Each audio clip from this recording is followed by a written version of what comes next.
Bem-vindos a mais um vídeo do canal Conhecimentos da Humanidade. E hoje a gente vai contar um pouquinho de como o Espiritismo chegou aqui no Brasil. Pessoal, a gente está aqui no YouTube desde 2015 e se você gosta da quantidade de conteúdos, da quantidade de coisas que a gente fala, a gente tem duas formas de você estar com a gente nessa. Uma delas é nossos cursos online, tem de hermetismo, cabala, simbologia, história da magia e Jung no site cdh.tv.br, onde você também pode ter acesso ao nosso apadrinhamento, que é você contribui por mês com a quantia que você pode, acha que faz sentido, e em contrapartida você tem recompensas. Não só ajuda a gente a manter, mas também tem recompensas. Grupos no Telegram, sorteio de livro, live exclusiva com práticas, uma série de coisas. Dá uma olhada lá, cdh.tv.br. E o CDH também é patrocinado pela Mansão Rubi. Exatamente, a Mansão Rubi, essa joia preciosa, sanguínea, metamórfica, incrustada ali em Piracicaba. Dá uma olhada no site lá, mansãorubi.com. Todo mês tem uma vivência de ayahuasca, lá tem o templo xamânico, lá tem o terreiro de Umbanda, lá tem uma agenda de eventos esportivos, tem uma série de coisas acontecendo. De vez em quando a gente tá lá dando cursos na Mansão Rubi, então confere a agenda lá, mansãorubi.com. É nóis!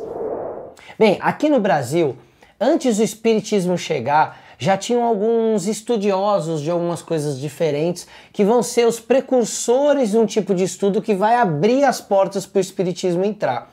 Esses caras começaram a pesquisar um negócio chamado fluido vital ou o magnetismo animal ou mesmerismo. A gente já falou disso duas vezes aqui no canal, na live com o Gogô, que é sobre hipnose, e também no nosso vídeo sobre o kardecismo, o início do espiritismo como doutrina. Então tinham dois médicos que também estudavam, além de tudo, a homeopatia, e esses dois caras foram muito importantes para essas aberturas de porta. Um é um médico francês que se chamava Benoît Jules Mouret, e o outro era um médico português que já era radicado aqui no Brasil, já vivia há algum tempo no Brasil, chamava João Vicente Martins. Esses caras começaram em 1840 a aplicar esses métodos de fluido vital, ou mesmerismo, ou magnetismo animal, ou homeopatia nos seus clientes e ali colher os resultados se aquilo funcionava ou não. E entre os caras que curtiam esse tal fluido vital, estavam dois de nosso conhecimento aqui. José Bonifácio de Andrade e Silva, o patriarca da independência. Nossa, santista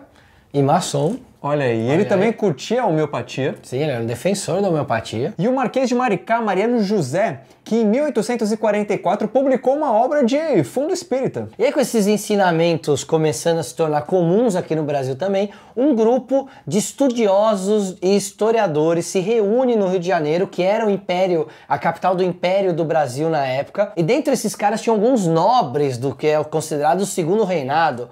Então, em torno da figura de um médico chamado Alexandre José de Melo Moraes, uma série de nobres ali do Segundo Reinado, como por exemplo o Marquês de Olinda, o Visconde de Goiânia, o Visconde de Uberaba e mais alguns caras, também começaram a se juntar, e esses caras tinham muito dinheiro, porque eles eram meio que nobres ali da nobreza brasileira. Esses caras começaram a financiar esses estudos. O primeiro registro de manifestação mediúnica aqui no Brasil no formato do espiritismo foi no ano de 1845, num distrito chamado Mata de São João, na província da Bahia. Ainda no século XIX, em Salvador, ali nos anos 57, foi fundado o que foi batizado como Conservatório Dramático da Bahia, no qual participavam, entre outras personalidades, Rui Barbosa, que é muito famoso, e um cara chamado Luiz Olímpio Teles de Menezes.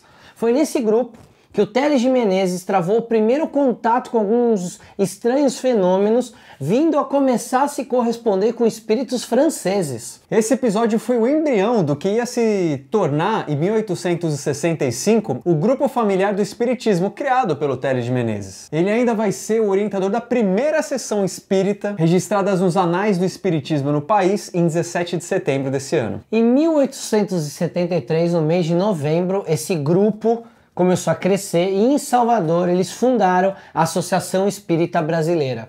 Era uma continuação desse grupo familiar do espiritismo, e no ano seguinte, ou seja, 1874, na mesma cidade, lá em Salvador, foram alguns membros dessa associação fundaram o que ficou conhecido como o Grupo Santa Teresa de Jesus. E em paralelo a isso, na década de 1860, Napoleão III estava lá na França fazendo aquele monte de coisa, e aí vieram vários franceses para o Brasil, exilados, ali na região do Rio de Janeiro, e foi assim que aconteceram as primeiras sessões espíritas no Rio. Alguns desses pioneiros que vieram para o Brasil foram, por exemplo, um jornalista chamado Adolphe Hubert, que ele foi o editor de um periódico que chamava Courrier de Brasil. O outro foi um professor chamado Casimir Loitot, e também a médium e psicógrafa Madame Perret Collard. E aí o primeiro grupo mesmo, formal, de estudos espíritas lá no Rio de Janeiro, capital do Império, foi um chamado Sociedade de Estudos Espiríticos, Grupo Confúcio, em 1873. Foram eles que promoveram a tradução das obras de Kardec para o português. Outra importante contribuição desse grupo foi que um cara que fazia parte desse grupo, que chamava Joaquim Carlos Travassos, ele vai apresentar o Livro dos Espíritos para um médico que a gente vai conhecer hoje no meio espírita, o Bezerra de Menezes. E aí em 1877, que ainda no Rio acontece uma certa divisão entre a sociedade. Um pessoal acreditava no espiritismo mais científico e uma outra galera acreditava num espiritismo mais místico. Já no fim ali do Segundo Reinado, com Dom Pedro II, os espíritas começaram a ser perseguidos. E aí eles chegaram até a pedir para Dom Pedro para dar uma... tem polícia perseguindo a gente, porque a Igreja Católica foi em cima com tudo, principalmente na província da Bahia. E aí ele pegou, leu lá a reclamação e falou, o negócio é o seguinte, tem realmente uma lei para perseguir vocês, mas eu não vou revogar a lei, mas vocês não vão ser mais perseguidos, vocês têm minha palavra, mas também não quero que vocês se façam de mártires. E a partir daí a gente tem a República. Durante a República o preconceito e a perseguição aos espíritas ainda continua, só que eles conseguiram chegar a um ponto de vencer um pouco desse preconceito, porque ainda era uma religião ou uma doutrina religiosa naquela época muito elitizada.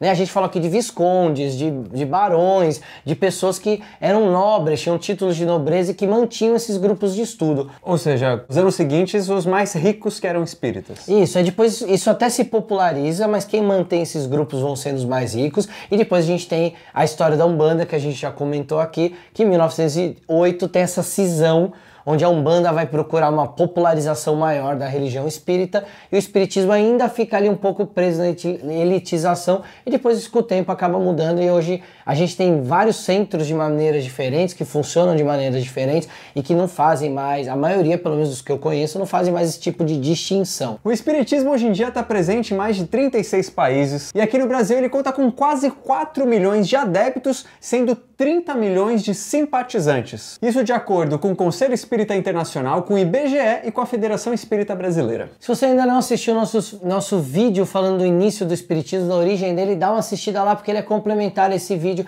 Claro que a história do espiritismo aqui no Brasil é muito mais complexa do que isso. Hoje a gente só quis contar como o espiritismo chegou aqui, como ele começou a se formular. Pessoas como Bezerra de Menezes, como Chico Xavier, como Valdo Vieira, são pessoas que participaram desse meio e que a gente vai chegar lá e vai contar a história deles para vocês também. E você, é um desses 30 milhões de simpatizantes do espiritismo? Já conversou com o espírito? Comenta aqui embaixo, um beijo no seu coração e até a próxima.